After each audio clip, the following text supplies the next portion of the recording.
오늘 우리에게 주시는 하나님의 말씀 누가복음 1장 12절에서 20절 말씀에서 보겠습니다. 누가복음 1장 12절에서 20절 말씀입니다. 우리 다 같이 읽겠습니다.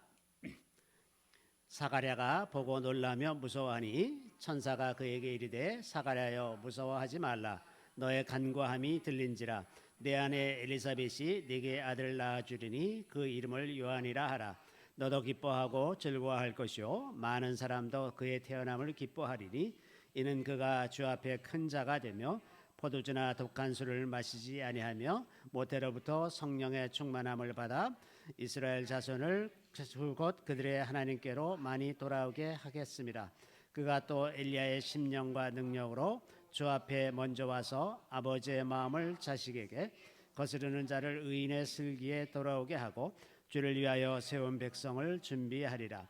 사가랴가 천사에게 이르되 내가 이것을 어떻게 알리요? 내가 늙고 아내도 나이가 많으니이다.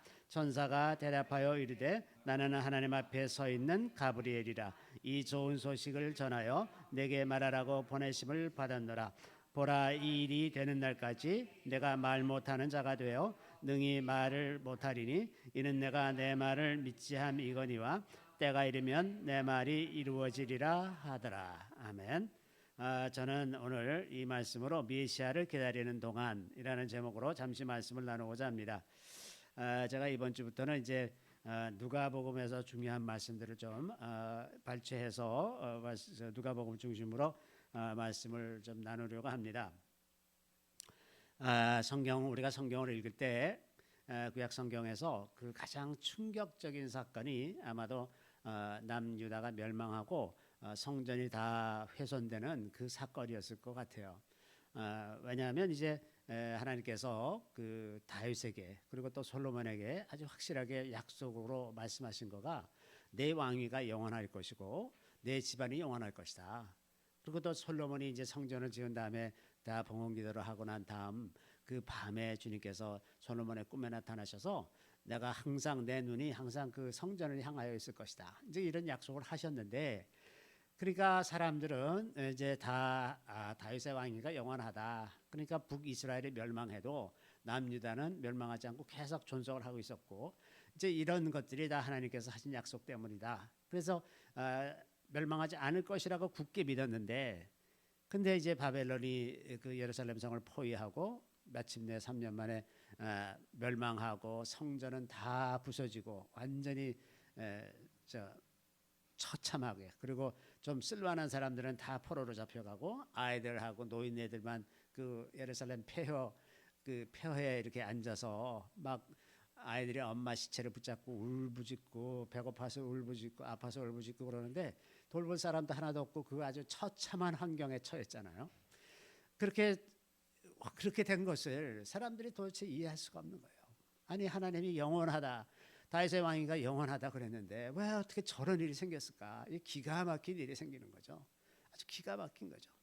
그래서 예레미야가 이제 그 현장을 두고서 예레미야 애가를 보면 아이들이 이제 멸망하기 직전에 먹을 것이 없어서 아이들을 잡아먹고 서로 막 이런 상황이 된 그런 것들을 노래하면서 아주 그 처참한 환경 속에서 예레미야가 정말 얼마나 죽고 싶었겠어요. 다 정말 도대체 이루 말할 수가 없을 정도로 처참한 현실 속에서 하룻밤 자고 나면 잠이 또 와. 그 환경에서 하룻밤 자고 나면 또 살아있고, 또 하루 자고 나면 죽었나 했는데 또 살아있고, 그 아침마다 새로운 소망이 생기는 거야. 내가 진멸당하지 않았구나. 저렇게 처참한 일이 있을지라도 진멸당하지 않는구나. 하나님이 하루하루 새 일을 행하시는구나. 그걸 깨닫고 한 노래가 그 예레미야가 3장에 주의 성실하심이 크시도다라고 찬양하는 노래가 나오죠. 물론 우리는 그게 육신적인 혈통을 얘기하는 것이 아니라 그리스도에 대해서 얘기한 것이다. 그래서 아브라함과 다윗의 자손 예수 그리스도의 혈통에 관한 이야기인데, 그것을 그 당시의 사람들이 예수 그리스도에 대한 것이라고 생각했을 사람이 한 사람이라도 있었겠어요? 하나님이 그렇게 말씀하셨으면 그거는 육신적으로 혈통으로 다윗의 혈통에서 계속해서 왕이 나오고 그 왕국이 영원한 것이라고 생각했지, 그게 하나님의 나라의 혈통이라는 걸 어떻게 알았겠습니까? 알 수가 없죠. 그래서 그 멸망당한 후부터 예수께서 오실 때까지 600년 정도 기간이 지나는데, 이 시간 동안 사람들이 어떻게 생각했을까? 도대체 하나님은 왜 그렇게 하셨을까? 그런 생각이 많이 들지 않았겠습니까? 그 600년이 지나서 예수가 왔을 때 사람들은 그걸 깨달았나요? 대부분은 또 그걸 또 깨닫지 못하는 거죠. 그 하나님의 다윗에 대한 약속이 그리스도에 대한 약속이라는 걸 사람들이 알 수가 없잖아요. 또 그 600년 동안 하나님은 뭘 하고 계셨는가? 그럼 그 잠잠하게 그 약속을 이루시는 600년을 허비하고 계셨는가?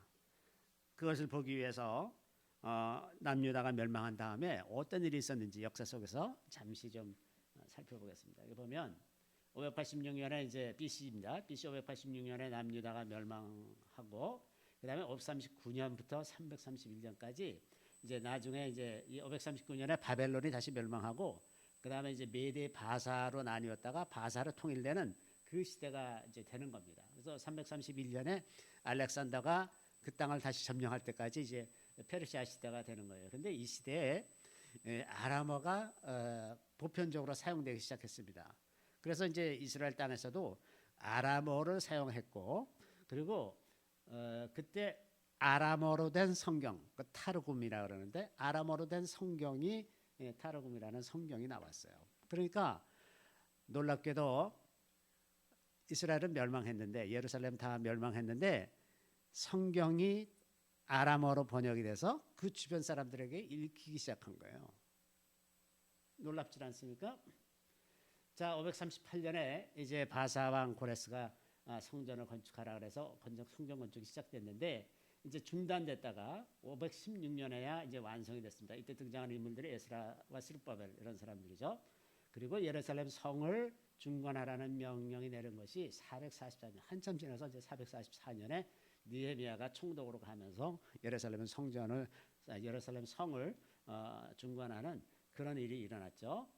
자, 이렇게 되고 나서 그 다음에 이제 헬라 시대로 가는데, 331년에 이제 알렉산더가 그 지역을 점령하면서 헬라 시대가 시작됐는데, 로마에서 멸망할 때까지 BC 63년까지 이제 헬라 시대입니다.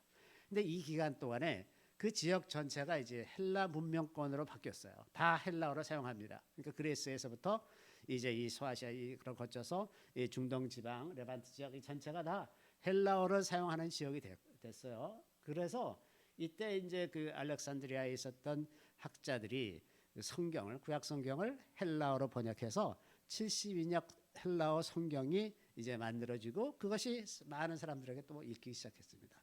그래서 예수님 당시에 유대인들이 읽던 성경책이 이 72년 성경입니다. 헬라어 성경이에요. 헬라어 성경. 요 그 기간에 있었던 일이 이제 336년에 알렉산더가 왕이 됐고, 332년에 팔레스타인 점령을 하고, 그리고 323년에 알렉산더가 32살에 이제 죽었단 말이죠. 그래서 이제 그 알렉산더 그 헬라 제국이 네 나라로 나뉘고 그랬는데, 이 기간 동안에 이 헬라화를 지지하는 유대인들과 또 반대하는 유대인들의 갈등이 이제 계속되었습니다. 이게 장단점이 있잖아요. 헬라 전체가 이제 한 나라를 이루니까 굉장히 통행도 자유롭고, 이제 거기 그러니까 무역하고 이럴 일들도 많이 생기고, 그러니까 말하자면 경제적인 혜택 같은 것들을 굉장히 많이 누릴 수가 있는 반면에, 이제 그 민족주의자들은 나라의 정체성을 다 잃어버린다고 이제 또 반대하고, 이런 일이 뭐 능히 짐작할 수가 있죠. 그런 일들이 이제 일어났고, 그다음에 이제 제사장을, 그 전에는 그 솔로몬 이후부터는 사독의 후예, 제사장 중에서 사독 가문의 후예만 계속해서 제사장이 됐었는데, 이 헬라 정부는 뇌물을 받고 제사장직을 줬었어요.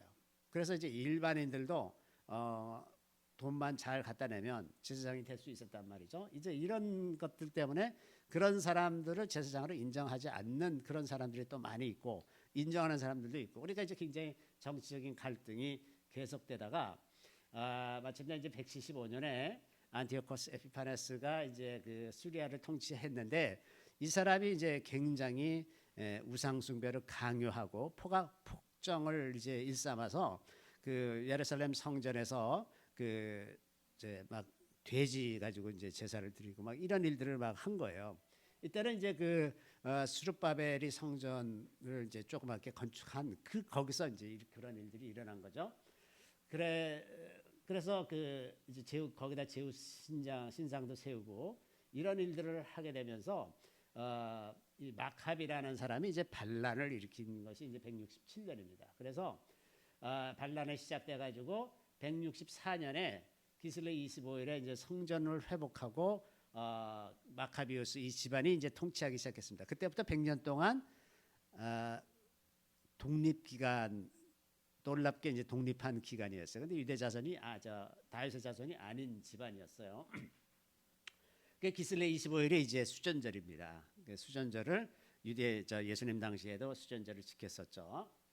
그러다가 이제 로마 시대가 돼서 이제 로마 시대가 되면서 정치적으로 안정이 되고 계속 헬라어를 사용했습니다. 헬라어 사용하고 교통망이 발달하고 이제 왕래가 자유로워지는 이런 환경이 만들어지고 그 지역을 이제 분봉왕 형태로 다스리기 시작했죠. 그래서 헤롯 대왕이 분봉왕이 돼서 예수님이 이제 BC 4년에 태어날 때까지 헤롯 대왕이 왕이었고, 그다음에 이제 헤롯이 그 성전 건축을 BC 19년에 성전 건축을 시작했고, BC 4년에 이제 헤롯 대왕이 죽은 다음에 아켈라오가 유대 영주가 되었다가, 그다음에 이제 AD 6년에 로마가 유대를 직할 통치하기 시작해서 총독을 임명하게 됩니다. 그래서 이제 총독이 와서 그 지역을 직할 통치하고 그러다가 66년에 이제 예수님이 부활 승천하시고 나서 한 30여 년 지난 다음에 유대인들이 이제 반란을 일으켰습니다. 반란을 일으켜서 이 사람들이 이제 마사다를 피하고 로마가 거기를 이제 3년 동안 포위하고 거기 둔덕을 쌓아서 그냥 올라가 가지고 이제 다 가보니까 다 자살해서 죽은 이제 그 사건이 이제 73년에 있었죠.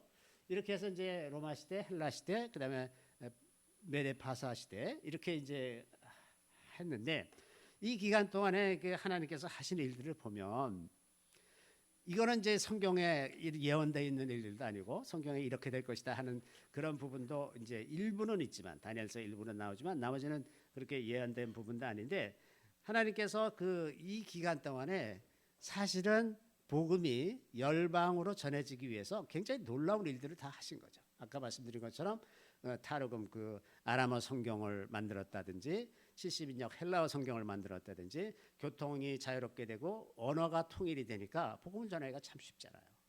하나님은 이제 가장 그 기본적인 이러한 틀을 만들고 계셨는데, 그게 그거일 거라고 생각하는 사람이 과연 몇이나 있었을까요? 하나님이 이래서 이랬을 거다, 그 생각은 잘 안 하고, 왜 계속해서 하나님이 약속하시고서는 우리가 계속해서 이방 민족의 지배를 받아야 되느냐, 그러고서 계속 반란을 일으킬 생각만 하고 그러고 살았을 거 아닙니까? 많은 사람들이. 하나님이 무슨 일을 하고 계신가 지금, 그 생각은 잘 못하실 것이다 하는 겁니다. 그러니까 이제 그 유대 사회 안에서 많은 분파가 생겨나고, 그 분파들이 이제 성경에도 나오는 사두개파와 바리새파, 성경에는 잘 안 나오지만 에세네파, 그다음에 셀롯 이렇게 이제 네 개의 파벌이 있었는데, 사두개파는 그 사독의 후손들입니다. 그러니까 제사장의 후손들이에요. 그래서 이 사람들은 제사장직과 귀족의 이익을 대변하는 사람들이에요. 그리고 바리새파들은 이제 분리된 자들이에요. 그래서 이제 이들은 랍비 전통, 그러니까 예루살렘이 멸망한 다음에 바벨론으로 포로로 끌려갔잖아요. 그때부터 이제 이 사람들이 우리가 왜 망했는가, 왜 하나님이 약속하셨는데, 분명히 약속하셨는데 우리가 왜 망했는가 해서 말씀을 연구하기 시작합니다. 그러니까 그전에는 별로 그렇게 말씀을 중요하게 생각하지도 않고 연구도 안 하다가 망하고 나고 제사를 더 이상 드릴 수가 없게 되니까, 도대체 우리가 지금은 어떻게 하나님을 믿어야 되지?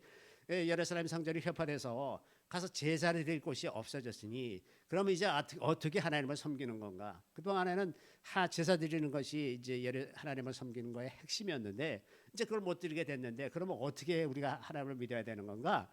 그런 것을 연구하기 시작한 것이 이제 랍비들의 전통입니다. 그래서 이 사람들이 그 탈무드, 우리가 말하는 탈무드로 집대성이 되는 그런 것들을 이제 다 연구를 하게 된 겁니다.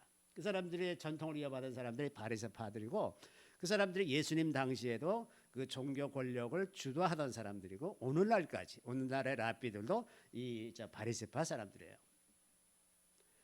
그다음에 이제 에세네파는 그 당시에 그 경건 생활을 강조하고 공동체 생활을 많이 하던 사람들입니다. 그래서 그 1947년에 사해의 쿰란 동굴에서 2000년 가까이 된 문서들이 많이 발견됐잖아요. 세계 고고학에서 최고의 발견이라는 겁니다. 2000년 된 종이 문서가 그대로 살아남아 있었다. 너무 건조한 지역이어서 거기에 보면 이 에세네파가 거기서 공동생활을 했을 것 같은 그 증거들이 굉장히 많이 나왔어요. 헬라어로 기록된 많은 내용들이. 그래서 이제 그 에세네파에 대해서 1947년 이후에 이제 관심이 많이 가게 됐고 이 세례 요한이나 예수님이 에세네파에 가까웠다는 그런 증거들이 굉장히 많이 나와요. 그래서 이제 정결 예식을 많이 한다거나 이런 것들이 다 에세네파에서 일상적으로 행하시던 일이라는 것을 이제 많이 알게 되었죠. 셀로딘들은 어떻게 해서든지 반란을 해서 군대를 일으켜서 독립군입니다. 말하자면 독립운동을 하는 이런 사람들이 열심당원 셀로딘들인데 이 사람들이 이제 마카비 반란, 유다 반란의 주역들이 열심당원들이었죠. 자, 이렇게 하나님께서 이런 상황 속에서 도저히 이스라엘 백성들이 이해할 수 없는 상황이 한 600여 년 이제 계속이 됐는데 그 가운데서 유대인들이 어떻게 그 말씀을 이어가고 하나님을 계속 경외하는 것을 유지해 왔나 이렇게 보면 그 유대인들의 마음이 진리를 탐구하는 쪽으로 바뀌었다는 것을 우리가 분명하게 알 수가 있죠. 이게 아주 역사적인 분명한 흐름이고 두 번째는 그 메시아 사상이 이때 이제 비로소 태어납니다. 왜냐하면 그 전에는 이제 다윗 왕의 후손이 계속 다스리고 있었기 때문에 딱히 메시아라는 개념이 별로 필요가 없었는데 이제 완전히 다 포로로 잡혀가고 이제 자기 나라를 잃어버린 상황에서 메시아가 와야 되겠다는 생각이 이제 많이 드는 거죠. 그래서 이 기간 동안에 메시아 사상이 이제 발전하게 됩니다. 그래서 메시아를 기다리는 그것이 이제 발전이 돼서 모세가 이야기한 바 나와 같은 선지자를 하나 보내줄 것이다. 이렇게 약속한 것들도 있고 다윗의 후손으로 오는 메시아에 대한 생각들이 이제 점차 발전하기 시작해서 메시아를 기다리는 그런 내용들이 예수님 당시에도 계속 많이 있었던 것을 알 수가 있죠.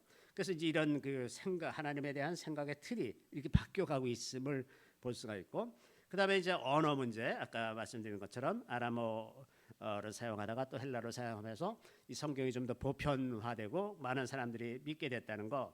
그래서 그 믿음이 이스라엘 안에 갇혀 있지 않고 더 이상 이방 민족들도 관심 있는 사람들이 성경을 읽고 믿기 시작했다는 겁니다. 그리고 이제 교통이 발달하고 왕래가 자유로워지고 정치적으로 안정이 되니까 이제 훨씬 더 복음이 전해지기 좋은 그런 조건들이 이제 갖춰진 거죠. 이게 하나님께서 600년 동안 하신 일입니다.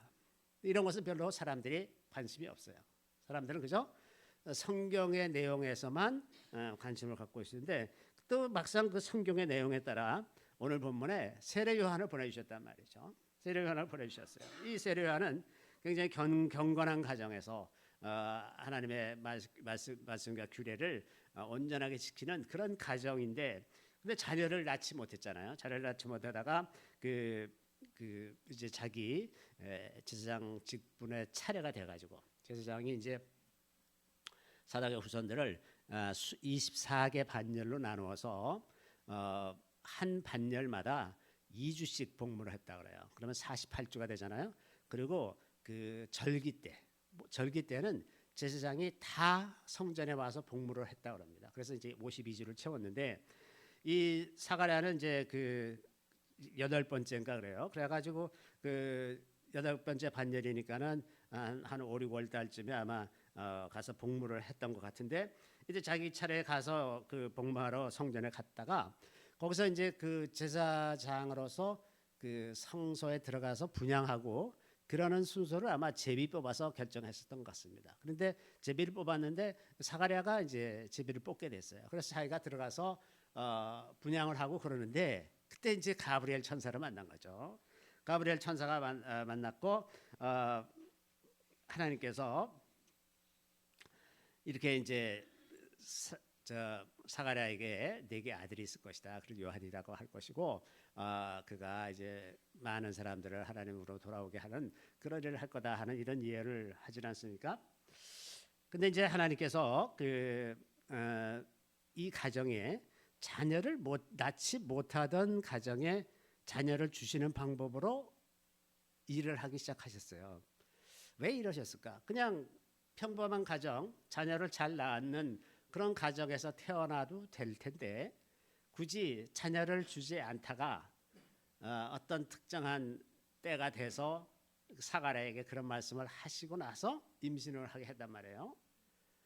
그렇게 하지 않아도 되잖아요. 하나님은 얼마든지 그렇게 하실 수 있는데 이렇게 하시는 걸 보면 그것 때문에 그 주변 사람들이 하나님이 하시는 일에 대해서 관심을 갖게 되고 그 사람이 임신했단 말이야. 엘리사벳이 임신을 했어? 이렇게 생각할 것 아닙니까? 그 하나님은 자기가 하는 일을 사람들에게 드러내기를 원하셨어요.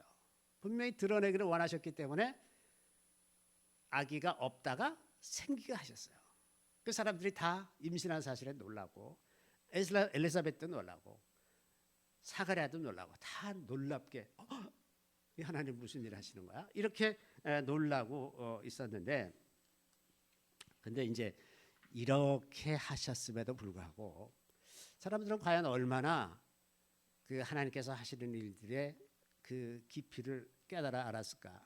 이 세례 요한이 탄생한 것이 얼마나 역사적으로 중요한 일입니까? 굉장히 중요한 일이잖아요. 600년 동안 하나님이 잠잠하시다가 드디어 메시아를 보내시는 그 일을 시작하시는데 그걸 깨달은 사람이 과연 몇이나 있었을까요?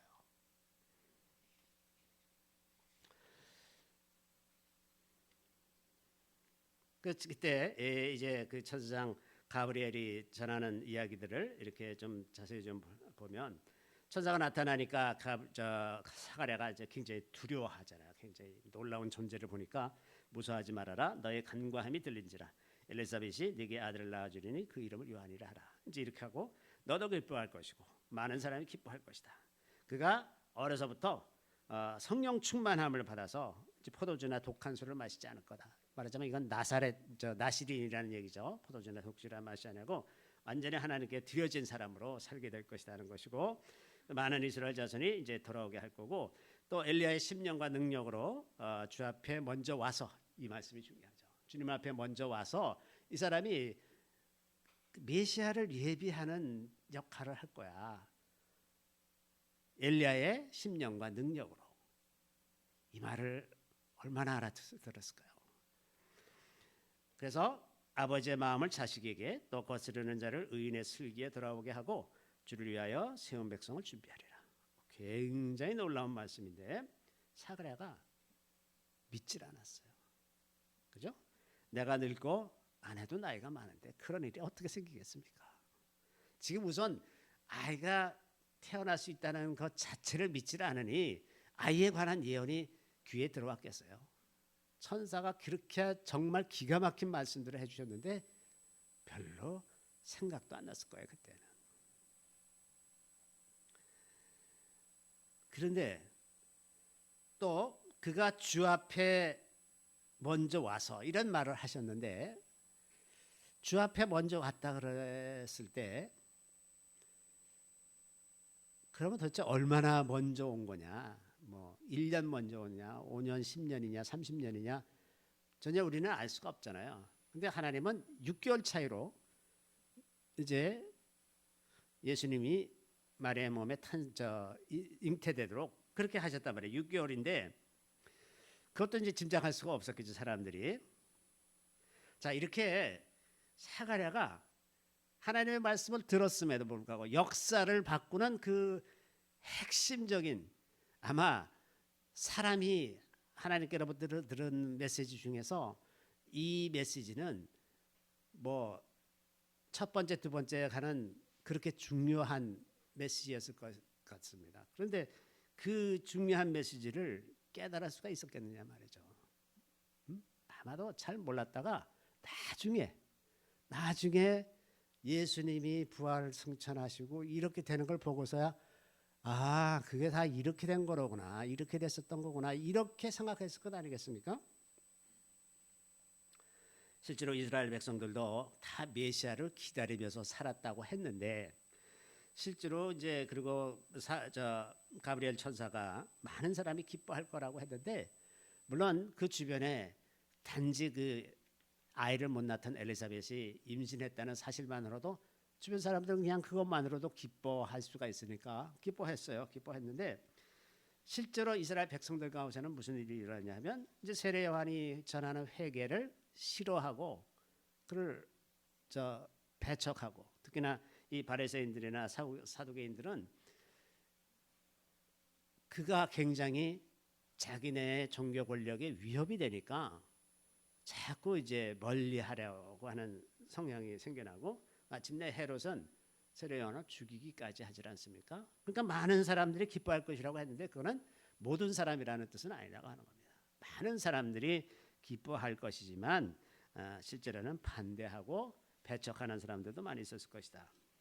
또 그 세례 요한이 전하는 복음을 회개하라, 천국이 가까웠다, 이 얘기를 듣고 많은 사람들이 이제 회개하고 세례받고 돌이켰는데, 그런데 세례 요한의 그 세례를 거부하던 사람들도 또 많이 있었죠. 그 예수님이 성전에 들어가셔서 성전에서 매매하는 사람들을 다 뒤집어 엎고 그 상을 뒤엎고 채찍으로 치고 막 이럴 때 제사장이 놀래가지고 달려와가지고 네가 무슨 권위로 이런 짓을 하느냐 지금. 그러니까 예수님이 뭐라 그러셨냐면, 너희가 내 질문에 대답하면 나도 대답하마. 세례 요한의 권세가 하늘로부터 온 거냐 아니냐, 그거에 대답해라.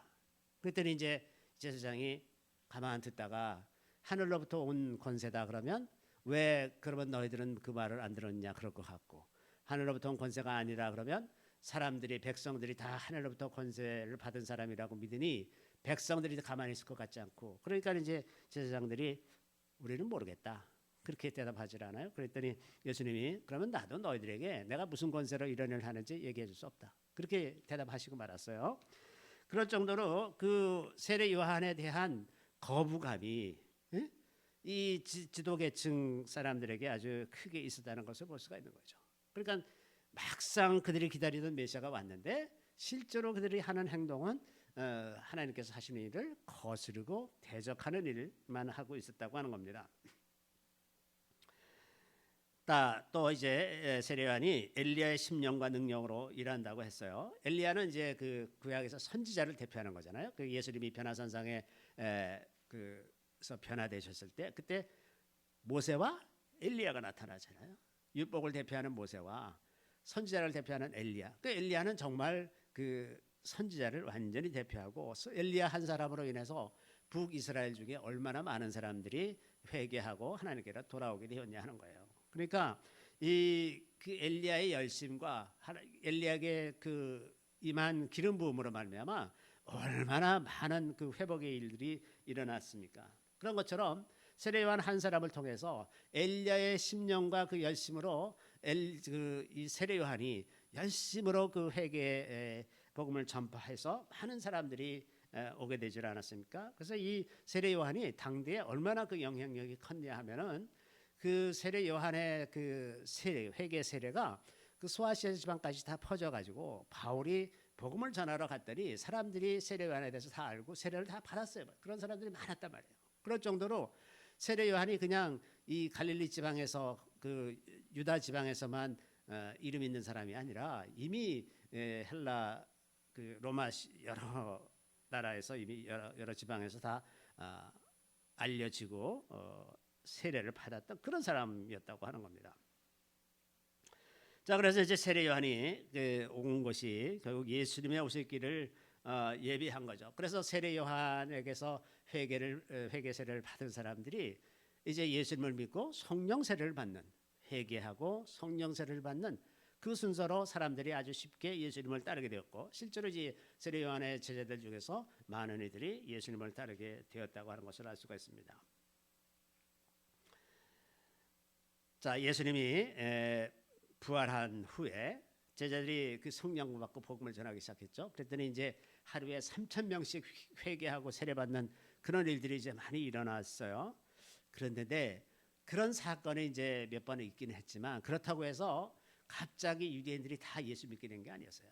오히려 예수 믿는 사람들은 전체 유대인들에 비해서는 계속해서 소수였고, 그래서 이제 그때 다시 핍박을 받기 시작하고, 그래서 이들이 뿔뿔이 흩어져서 복음을 전하는 그런 일들이 일어나게 됐죠. 그리고 이제 아까 우리가 본 것처럼 유대인들이 로마에 대해서 반란을 일으키고 난 다음에는 유대인들을 거의 다 이제 포로로 잡아가서 여기저기 다 뿔뿔이 흩었어요. 그래서 이제 노예로 여기저기 흩어져 살다 보니까 이 팔레스타인 땅 안에서는 그리스도인들이 별로 남아있지 않은 상태가 된 겁니다. 자, 이걸 보면 하나님께서 하시는 일이 우리가 생각하지 못하던 영역에서 나라를 이제 로마, 헬라, 로마 이런 문명을 거치면서 그 세계로 향해서 나갈 수 있는 준비들을 다 하시고, 그 언어를 통일함으로써 이제 성경도 타르고문 성경이라든지 헬라어 번역 성경 이런 것들이 생김으로써 이제 열방으로 퍼져나갈 준비를 다 했지만, 그 당대를 살아가는 사람에게는 그것이 무슨 의미인지 이해를 못할 뿐만 아니라 오히려 어떻게 해서든지 로마에게서 독립하려는 그거에만 관심을 가지고 있지 않겠어요? 또 실제로 이제 사가랴를 통해서 이제 세례 요한에 대한 그 예언이 있어도 그것을 제대로 깨닫고 그 흐름을 안 사람들은 거의 없었다고 보이는 겁니다. 오늘날에도 이 마지막 때를 살아가는 것이 마치 사가랴가 메시아를 기다리면서 살던 그 시대와 거의 동일한 영적인 상황에 서 있다고 생각이 듭니다.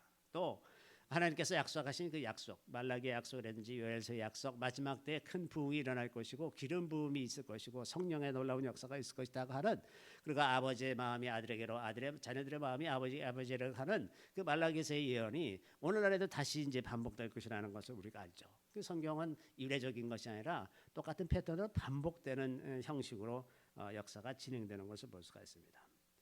그런데 우리가 지금 이 시대를 그러면 어떻게 분별할 거냐? 그 당시에 사람들이 그 시대를 분별하지 못했던 것처럼 우리도 계속 무지몽매하게 있어야 되느냐?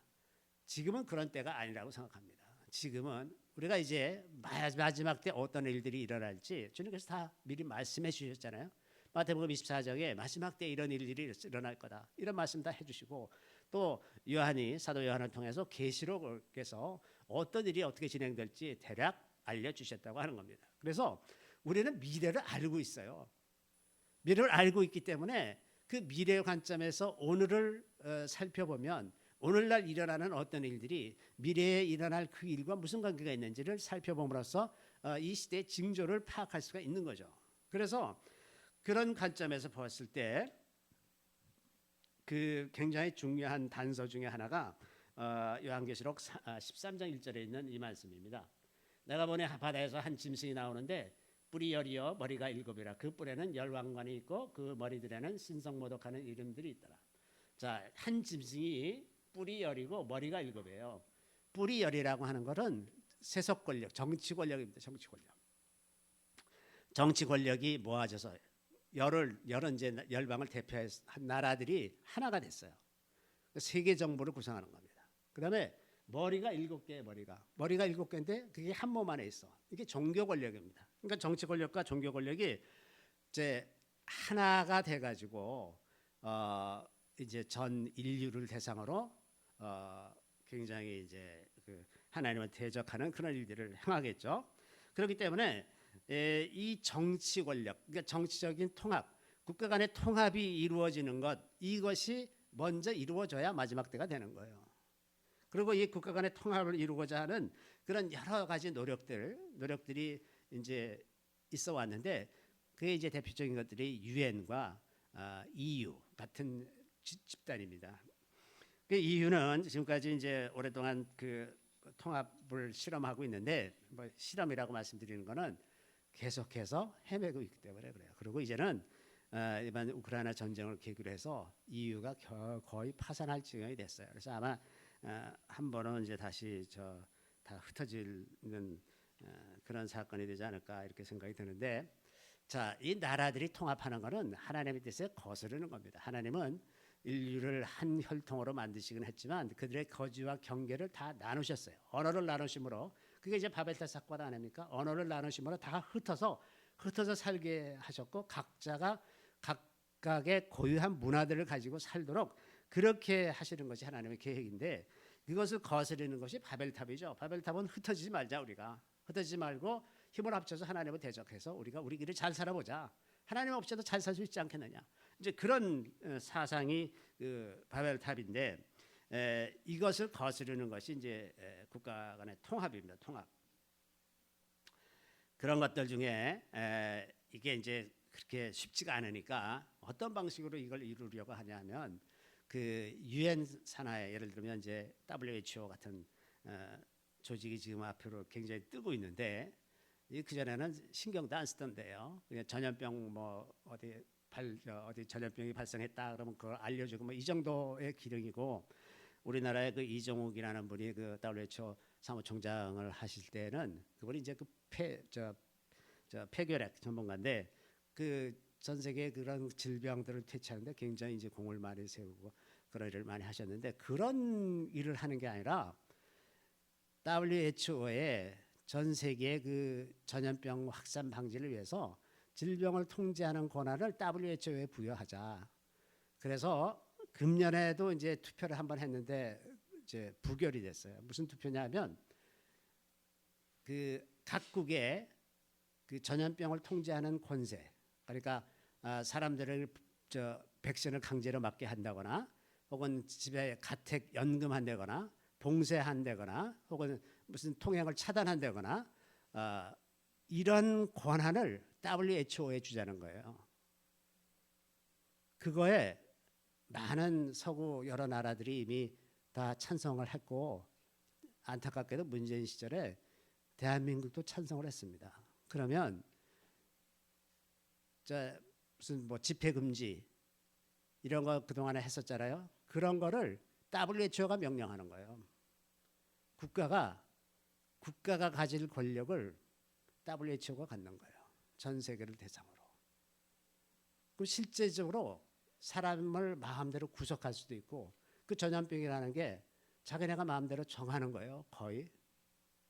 이게 객관적으로 합리적인, 가령 뭐 코로나 같은 경우도 그렇고, 그게 위험성이 정확하게 잘 평가가 됐고, 가령 백신도 제대로 잘 그 효능이 평가가 된 그런 것이 아니라 급조해서 만든 백신, 그리고 그 백신을 맞고 나서 지금 영국은 국회에서도 excess death, 그래서 예전에 이제 매년 사람들의 사망률이 거의 일정하잖아요. 거의 일정합니다. 특별한 일이 아니면 그냥 일정한 비율로 이게 사망이 이제 이루어지는데, 그 백신 맞고 나서 굉장히 그 사망률이 확 늘어났어요. 그리고 거기 원인 불명의 사망률도 굉장히 많습니다. 그래서 우리나라도 내가 통계를 보니까 우리나라도 사망률이 확 늘어났어요. 지금 그 지난 몇 년 사이에. 근데 그거를 이제 우리나라 아직 그 조사를 하지 않는데, 그 영국은 그 조사를 하고 있어요. 자, 이렇게 해서 그 백신의 안전성이 확립이 안 된 상태에 이런 거를 이제 WHO가 막 강제로 맞게 하면 전 세계 그것을 찬성한 그 대부분의 나라들에게서 그 국민들의 삶은 WHO가 지배하게 되는 거예요. 이게 세계 정부나 되는 거죠. 자, 이런 일들이 이제 있고, 그래서 내년에 다시 그 재투표에 붙입니다. 그 내년에 통과되면 이제 우리는 전혀 다른 세상에 사는 거예요. WHO가 막강한 권력으로 우리의 자유를 제한할 수가 있게 된다 하는 겁니다. 이런 식으로 또 뭐 그 기업들에 대해서는 뭐 세계 경제 포럼 같은 이런 데서 ESG 경영 같은 것을 강요해 가지고 뭐 전 세계적으로 지금 다 난리잖아요. 제가 그 최근에 그 노트북 컴퓨터를 윈도우즈 10에서 윈도우즈 11으로 업데이트를 했더니 거기 뭐가 나오냐면 이게 무슨 절전 모드 뭐 이런 거 설정하는 게 있잖아요. 배터리가 뭐 몇 퍼센트 이하일 때는 뭐 절전 모드를 하고 거기에 이런 게 나와요. 이것을 절전할 때 여러분이 탄소 절약하는 게 얼마고 뭐 이제 얼마큼 기여를 하는 거고 아니 그게 무슨 그렇게 대단한 일이라고 거기에 다 그런 게 나오도록 그게 다 ESG 경영이야. 쓸데없는 짓을 하는 거지 지금. 이런 일들이 지금 계속되고 있고 또 이렇게 이런 전염병 같이 세계적인 이슈가 될 만한 것이 또 뭐가 있냐면 그 외계인의 침입. 그래서 이제 얼마 전부터 미국 CIA가 자기네 자료가 이런 것이 있다. 그래서 외계인이 있다 하고 이제 이걸 자꾸 이제 슬슬 내보내기 시작하는 거예요. 이런 거. 그다음에 또 이제 기후 변화 이거는 세계적으로 대처해야 된다. 이게 한 나라만의 문제가 아니다. 그래갖고 이제 그걸 이슈로 해서 세계 여러 나라들을 모으려고 그러는 그런 거 있고 또 하나 이제 행성 충돌하는 게 있습니다. 2030 몇 년에는 이제 어떤 행성이 지구를 가까이 지나가서 혹시 충돌할 수도 있다. 이걸 우리가 인류가 공동으로 대응해야 된다. 그래서 돈 내. 그래서 이제 같이 연구해가지고 이제 올 때 가서 미사일을 발사해서 부순다든지 이런 얘기를 하고 있습니다. 이런 것들이 지금 세계 정부를 만들려는 이슈들이고요. 두 번째는 이제 종교 통합인데 이미 가톨릭 교회 중심으로 상당히 많이 이제 진전이 됐죠. 우리나라는 벌써 가톨릭 교회는 불교와 완전히 자유롭게 왕래하면서 불교의 승려들이 교회에 가서 이제 강연도 하고 또 가톨릭 교인들이 절에 가서 수련도 하고 뭐 이런 식으로 이제 교류를 하고 있는데 이 지금의 프란체스코 교황이 역사상 가장 위험한 인물이에요. 왜냐하면 이 사람이 예수회 출신이거든요. 근데 예수회는 16세기에 종교 개혁 개신교들을 말살하기 위해서 만든 가톨릭 교회 안에 비밀 조직 같은 것입니다. CIA 같은 걸로 각종 공작이나 살해 뭐 이런 것들을 주도하는 그 세력인데 역사상 처음으로 예수회 출신이 수장이 됐어요. 교황이 됐어요. 근데 이 프란체스코 교황은 그분이 이제 얘기하는 걸 보면 한 번도 예수 그리스도의 복음, 예수 그리스도를 믿고 구원하는 이 복음에 대해서 얘기하는 적이 한 번도 없습니다. 이 사람은 그냥 평화, 사랑, 상호 존중 뭐 이런 누구나 할 수 있는 보편적인 가치들만 얘기하지. 왜냐하면 종교 통합을 지향하고 있어서 그래요. 유대교 수장도 만나고 무슬림 칼리프도 만나고 그래서 지도자들 두루 만나고 다니면서 이제 점점 이 종교 통합을 향한 움직임이 이제 강하게 가고 있어요. 그래서 우리가 눈여겨 봐야 되는 것들이 이런 것들입니다. 종교적인 통합이나 정치적인 통합을 향해서 가는 이런 것들을 징조를 살펴봄으로써 그때가 가까웠다는 것을 우리가 알 수가 있습니다. 이제 그밖에 이제 여러 가지 징조가 있어요. 예를 들면 이제 전쟁이라든지 기근이라든지 전염병이라든지 환란이 일어난다든지 그리고 또 우리가 쉽게 알 수 있는 것 중에 하나는 대부분의 문명에서는 하나님의 법이 시행됩니다. 하나님을 믿지는 않더라도 살인하지 말라, 간음하지 말라, 도둑질하지 말라. 이거는 종교에 관계없이 어느 나라에서나 다 시행되던 법이에요. 그렇잖아요. 어느 나라나 다 이게 그 질서를 가지고 있습니다. 살인하면 안 되고 간음하면 안 되고 도둑질하면 안 되고 그런 걸 다 지키는데 오늘날에는 이게 무너지고 있어요. 살인하는 게 아무렇지 않고 살인하는 게 정당하고 오히려 저런 사람들은 다 죽여야 된다. 이런 식의 어떤 이데올로기에 의해서 살해를 정당화한다거나 간음 문제가 또 심각하죠. 동성애를 포함해서 여러 가지 형태의 간음도 아주 정당한 걸로 이렇게 이루어지는 사회. 또 도적질이 미국은 지금 필라델피아나 뭐 샌프란시스코나 이 대도시에서 그냥 상점을 몇십 명이 갑자기 같이 쳐들어가 가지고 다 집어들고 나오고 수사도 안 해요. 그냥 이런 일들이 아주 비일비재해서 미국 도시들이 아주 급속하게 큰 도시들이 아주 급속하게 황폐화되고 있습니다. 아주 도둑질하는 것이 아무렇지도 않게 이렇게 다 이루어지고 있단 말이죠. 이런 일들이 일어나는 것이 법이 시행되지 않는 겁니다. 하나님의 법이 시행되지 않는 거죠. 그리고 이제 그래서 예수님이 마태복음 24장에 이렇게 말씀하셨어요. 불법이 성함으로 많은 사람의 사랑이 식어지리라. 불법이 성함으로 하나님의 법이 시행되지 않는다는 거예요. 예? 하나님의 법. 살인하지 말라, 간음하지 말라, 도둑질하지 말라 이런 것들이 지켜지지 않는다는 거예요. 그래서 사람의 사랑이 식어지리라. 사랑이 없어지는 거죠. 사랑이 없어지는 것을 우리가 분명하게 느끼는 것 중에 하나는 사람들이 더 이상 무엇을 위해서든 희생하고 헌신하려고 하질 않습니다. 희생하고 헌신하지 않기 때문에 가정을 이룰 수도 없어요. 왜 결혼 안 하느냐? 여러 가지 많은 이유가 있겠지만 왜 내가 결혼해서 애 낳아서 키우고 그 고생을 해야 되느냐? 이런 생각들도 많이 있잖아요. 더 이상 희생하고 헌신하는 것이 없기 때문에 이제 사랑이 없는 거죠. 사랑이 없기 때문에 희생과 헌신이 없는 겁니다. 그런 정신에서 그 하나님을 위한 희생과 헌신도 없고 국가를 위해서도 희생하지 않고, 그러니까 희생하고 헌신하는 사람들은 다 조롱하고, 그래서 네가 얻은 결과가 무엇이냐, 맨날 이렇게 조롱만 하는 그런 분위기에서 국가가 쇠퇴하고 나라가 쇠퇴하고 개인도 다 쇠퇴하고 그 영혼이 다 쇠퇴하는 것을 우리가 볼 수가 있죠.